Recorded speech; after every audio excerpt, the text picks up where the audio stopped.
अस्सलाम वालेकुम दोस्तों।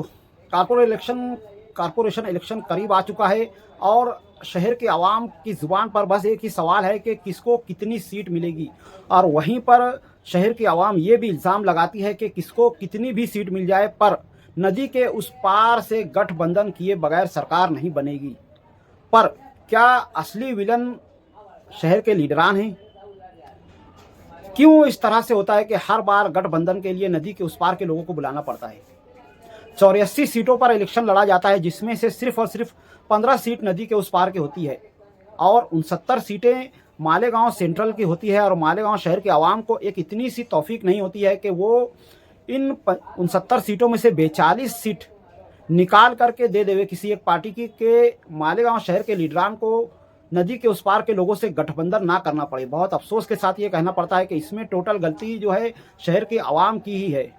इतने सारे सियासी लीडरान में अगर कभी भी हम लोग इकट्ठे होकर किसी एक पार्टी को वोट दे दें तो कभी इस तरह की नौबत नहीं आए कि नदी के उस पार के लोगों से हमें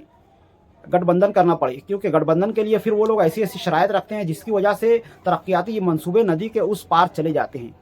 अगर वहीं शहर के आवाम जिंदा दिली का सबूत देवे और बजाय जाति बिरादरी के या फिर अंधभक्ति के मिलजुल करके सोच समझ करके ऐसे कारपोरेटर्स को वोट देवे जिसकी वजह से एक पार्टी की अक्सरियत हो, कम से कम 42 से 45 सीट निकल सके। जैसे इस वक्त हवा जो है एमआईएम की चल रही है और एक अंदाजे के मुताबिक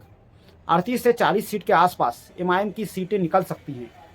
और 12 से 15 के करीब जो है इस्लाम पार्टी की सीटें निकलने वाली है। तो शहर की आवाम को चाहिए कि अपने दिल को बड़ा करते हुए बजाय इस्लाम पार्टी के लीडरान को वोट देने के या उनके कारपोरेटर्स को वोट देने के, अपने दिल को बड़ा करते हुए 45 सीट के आसपास अगर एमआईएम की सीटों को वोट मिल जाती है तो हमें उस पार के लोगों से गठबंधन नहीं करना पड़ेगा और इंशाअल्लाह ज़्यादा तरक्याती मंसूबे नदी के इस पार मालेगांव सेंट्रल में होते नजर आएंगे। ज़्यादा काम यहाँ पर होंगे।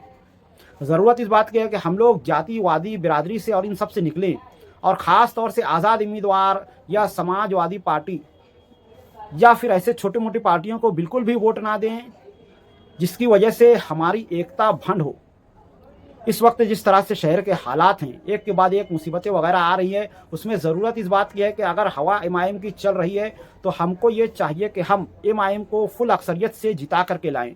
जहां एमआईएम की 38 से 40 सीटें निकलने वाली है, 42 से 50 के करीब अगर वहां हम एमआईएम की सीटों को जिता करके ला देते हैं, बजाय ये कि इस्लाम पार्टी और दूसरी पार्टियों को सपोर्ट करने के, अगर हम इस वक्त एमआईएम पार्टी को सपोर्ट कर देते हैं तो इंशाअल्लाह अगले 5 साल मालेगांव शहर की तकदीर और तकदीर बदल देंगे और तरक्की के रास्ते पर मालेगांव शहर चल पड़ेगा। जिन लोगों को भी लगता है कि इस्लाम पार्टी या दूसरी पार्टियों को वोट देने से या फिर उनको अक्सरियत देने से शहर तरक्की के रास्ते पर चलेगा, तो उनको अपने पिछले 35-40 सालों पर एक नज़र डाल लेनी चाहिए कि ऐसा कभी भी नहीं होने वाला है। हवा इस वक्त एमआईएम की है और शहर के आवाम को इकट्ठे होकर के बजाय 38 से 40 सीट जो एमआईएम की आ रही है और अपना दिल बड़ा करते हुए 10 सीटें